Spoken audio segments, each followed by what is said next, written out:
लद्दाख की जलवायु शुष्क है क्योंकि लद्दाख का ऊंचाई पर होना, वनस्पतियों का ना होना, हिमालय की वृष्टि छाया में होना, निचाई पर होना। तो हिमालय की छाया में होने के कारण वहाँ ठंडा थोड़ा अधिक है।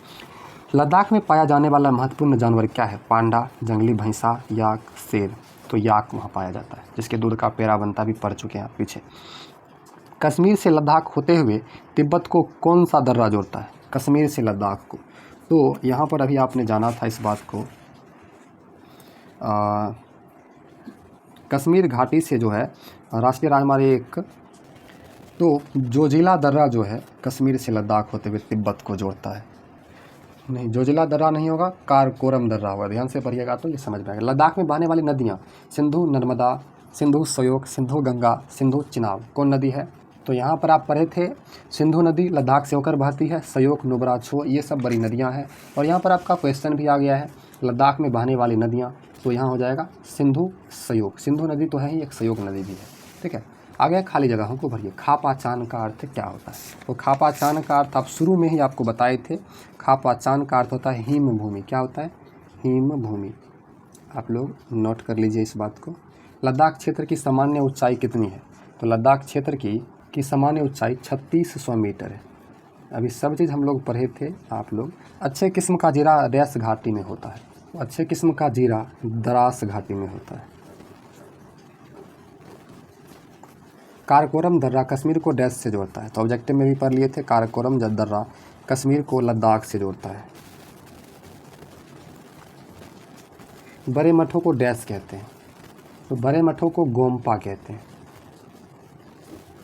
ठीक है, अब है प्रश्न उत्तर। देख लीजिए, 5 प्रश्न है और इस 5 प्रश्न का उत्तर देना है। चलिए इसका उत्तर देते हैं। फर्स्ट क्वेश्चन है, प्रकृति हमारे साथ अनुकूलित है कैसे? उत्तर होगा, प्रकृति हमारे साथ अनुकूलित है क्योंकि हम हमेशा अपने आप को प्रकृति के अनुसार ढाल लेते हैं। हम जिस पारितंत्र में रहते हैं वहीं के वातावरण के अनुकूल अपने को अनुकूलित कर लेते हैं। दूसरा है, लद्दाख क्षेत्र की जलवायु कैसी है?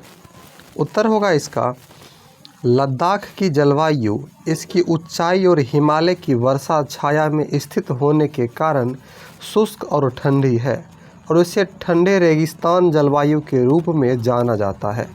लद्दाख में प्रतिवर्ष 10 सेंटीमीटर से भी कम वर्षा होती है।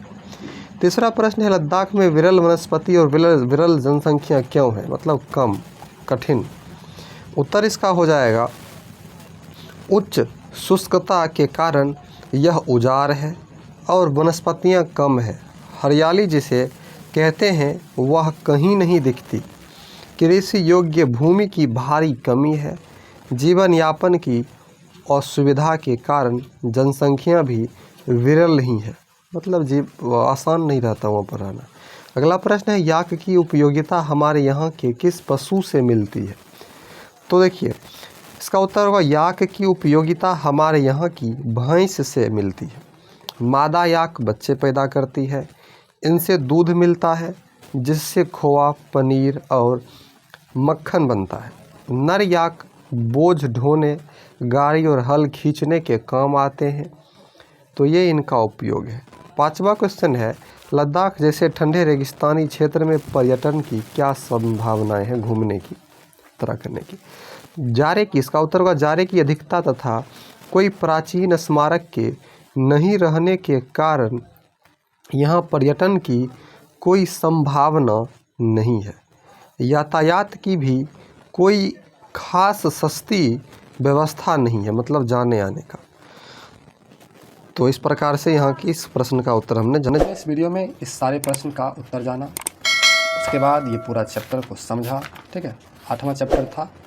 तो वीडियो को लाइक करके सब्सक्राइब कर लीजिए। पिछले वीडियो को देखने के लिए प्लेलिस्ट देखिए, आई बटन, डिस्क्रिप्शन बॉक्स में लिंक एंड स्क्रीन में लिंक सब जगह दे दिया गया है। और अगले वीडियो को देखने के लिए सब्सक्राइब कर लीजिए, आपको नोटिफिकेशन मिल जाएगा। थैंक यू, मिलते हैं इसी चैप्टर में या अगले किसी और वीडियो में।